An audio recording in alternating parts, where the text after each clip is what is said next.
mga tropa, magandang hapon. At tayo ay magbablog ulit sa mga isda natin. Chichikain ko lang yung mga PKBM ko rito, kasi gusto ko makita kung medyo malaki-laki na ba sila. Tatry natin.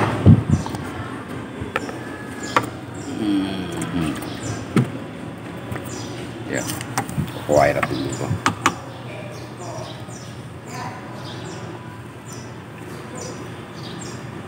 Wala tayo mga trope.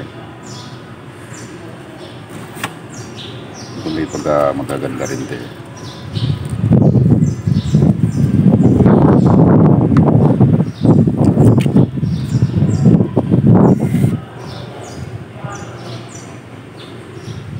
Papakin natin sa pasto. Susayang ito. Baka mamaya masungkit ng mga bata.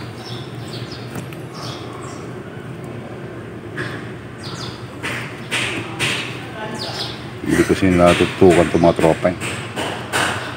Yun ko nga ito. Ang maliliit. Lagyan natin dyan. Kala ko nga dati ito yung mga mga long body. Pero yun lang long body lumabas dito. Kaya kasi para matutukan ko sila sa taas. Malabas pala sila. Tasbo pala to. Kasi nakakahawa naman, hindi ko kasi natutukan. Tubira lang bumababa rito eh. Siyempre ganun talaga ang peacekeeper.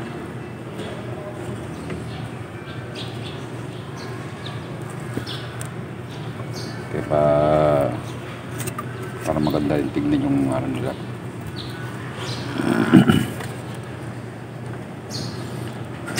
Paliwan muna natin yung mga malalit mga kaibigan, mga kaswabe.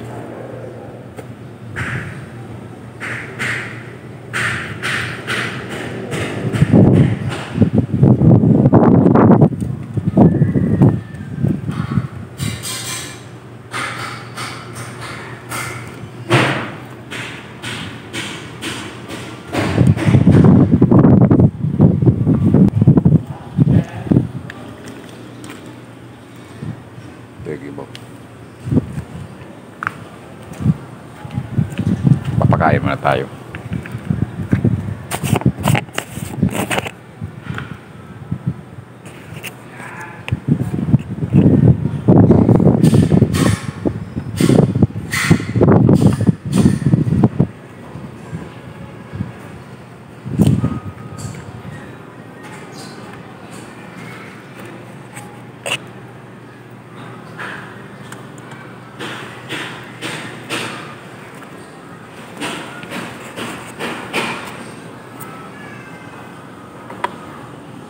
Yan o, yung mga chops yan. Gusto may mag-alaga sa aquarium, pag aquarium ito, medyo giveaway pati yung strain natin kasi maganda.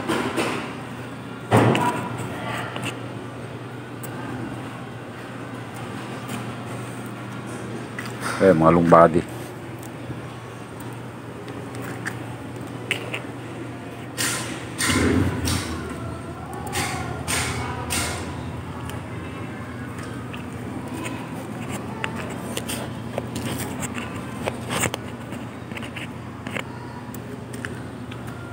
Kakawa naman kasi itong mga isda ko eh. Pero quality yan.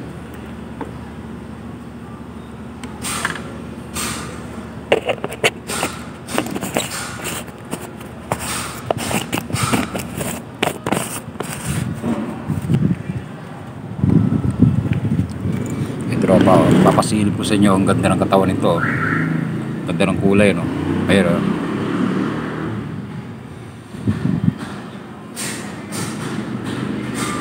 wow, ganda ng yung siya, assorted yung katawan niya, yung kulay. Ito yung mga outcross ng tomato.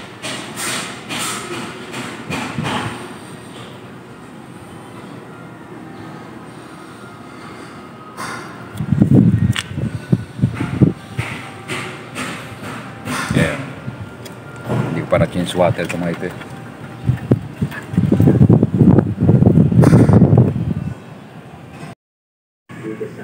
To, pakisabi mo kay tito mo, mga 10 piraso to, 50 na lang isa. Baka gusto niya. Para dun sa aquarium niya. Yan, magagandang klase yan. Kasi sobrang dami na yung ano ko rito, isda eh. Pero ito, mamahalin to. Ito yung ano, class B na to na pagka ano nila, anak. Ito kasi mga class A na to eh. Yung malalaki na yan. Yan. For community tank lang. Pambahay lang, pwede yan. Ayan o. Sabi mo sa tito mo, 50 na lang isa yan o, kung gusto mo. Kung gusto ni tito mo, maganda alagaan to. Kumpara sa goldfish. Mas maganda ito sa loob ng bahay.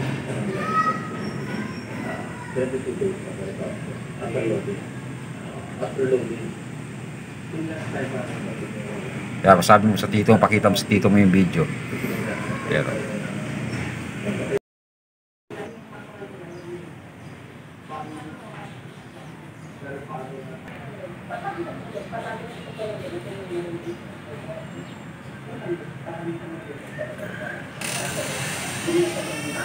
hindi nila makuha. Walang tinik, makapal. Tapos, ginagamit yan na maraming ulit. Tali, poste. Para hindi ba yung saan nagagamit. Kasi nga, ang mga tao dito,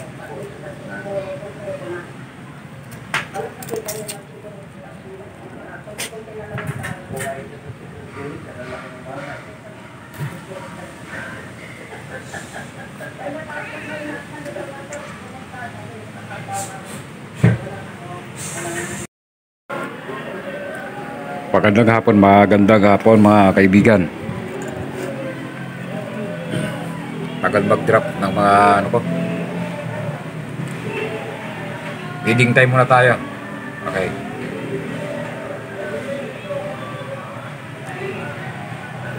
Bali pinapakain ko sila ng ano, pagkain ng tilapia. Bali ito mga kaibigan, change water ko na to. Yan, change water ko na yan. Pero ano naman tayo, 30% ang bawas, linis lang yung ilalim. Yan, ito lang, nireset ko lang lahat to kasi medyo malabo na. Kaso ang problema yung mga kaswabe. Ito, medyo malabo lang, cloudy lang yung tubig. Pero okay naman yan. So ngayon ang problema, gusto ko talaga clear siya. Dahil sa halaman niya, sa halaman. Kasi yung halaman na ano, parang di ko lang malaman kung dun sa halaman na marumi. Kaya kaya nagkaganon siya.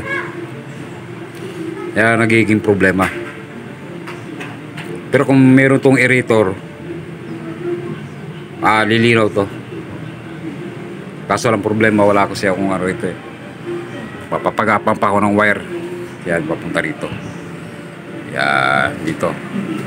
Abot ito. Tapos ito ang napapalusutin. Kasi doon yung binakasaksakan. Yan, banda yan. Nantay ko pa yung mahaba, kailangan ko ng mga 10 meters. Yan, saktong-sakto na yun. Kaso lang problema talaga doon sa ano ko, tumalapit na yung iba rito mag-drop eh. Baga sa ano, malalaki na yung mga tiyan. Yan. Ito yung lalaki. Ito, medyo ano, yung mga karga na yan. Pero meron akong sinipirit doon sa loob ng bahay namin, 3 piraso yun. Baka mag-drop na. Ito, medyo, ito box ng tiyan ito yun. Pero hindi pa, medyo katagalan ba ito. Kaya papakita ko sa inyo sa loob ng bahay mga tropa. Ito, pakita ko to ha. Yan. Pero mo, mga bondat na yan. Ibig sabihin, sign na lang ano yun. Magda-drop na at saka yung pinakatahin nila. Black na. Itim na yung tahin nila. Ayun, dito mo.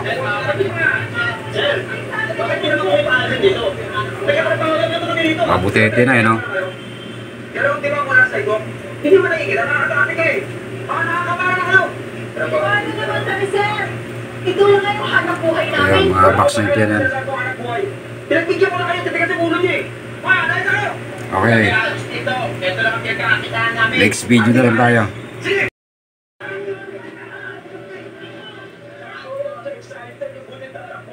Marami makikinapin sa'yo. Pero kasi ang art mo, jackpot yung sa'yo.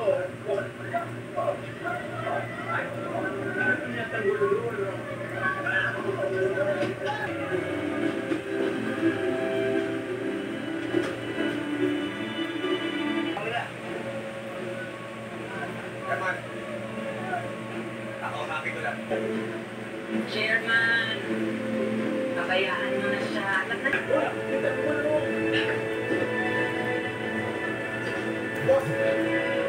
Mali ang ginagawa nyo. Hindi nyo dapat nakatata ng mga tulad ba rin kayo?